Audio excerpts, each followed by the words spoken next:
8,000 kilometers from Vancouver's picturesque shoreline lies the threat at hand.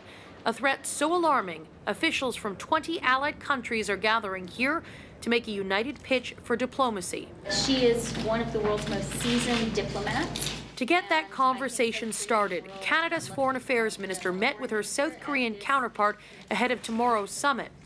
But there is doubt about what impact these talks will have. We said it is a pernicious, detrimental meeting, which is our position.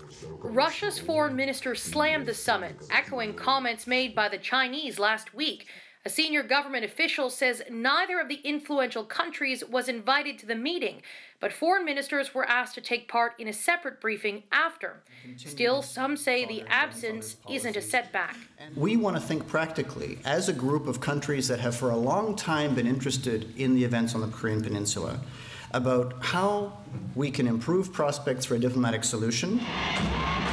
Increasing pressure includes reviewing sanctions against Kim Jong-un's regime and deciding whether more ships in the region should be stopped at sea and searched. Inspecting ships that are going in and out of North Korea is important in order to make sure that they're not violating the sanctions.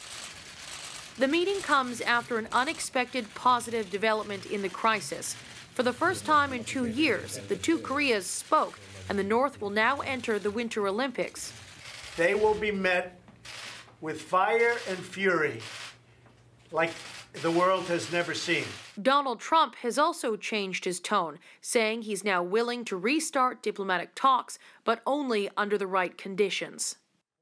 Trump's words will be welcome here in Vancouver. Part of the reason this whole summit is taking place is to get the White House on board with a more aggressive push for diplomacy. Katie Simpson, CBC News, Vancouver. Katie mentioned those winter games. They're starting in just 24 days, and those games seem to be accelerating diplomacy more than any summit.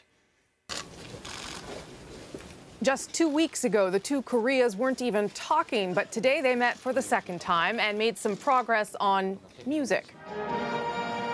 North Korea has agreed to send a 140-member orchestra to play in the South Korean capital of Seoul next month. But more intriguing, one of the 4 North Korean delegates today also heads up an all-female pop group called Moranbong Band, fueling speculation that Kim Jong-un may be sending his favorite band to South Korea.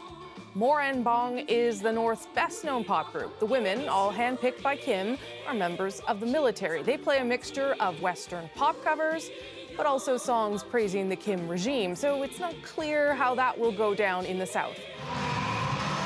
Meanwhile, the two Koreas have also agreed in principle to send a joint women's ice hockey team.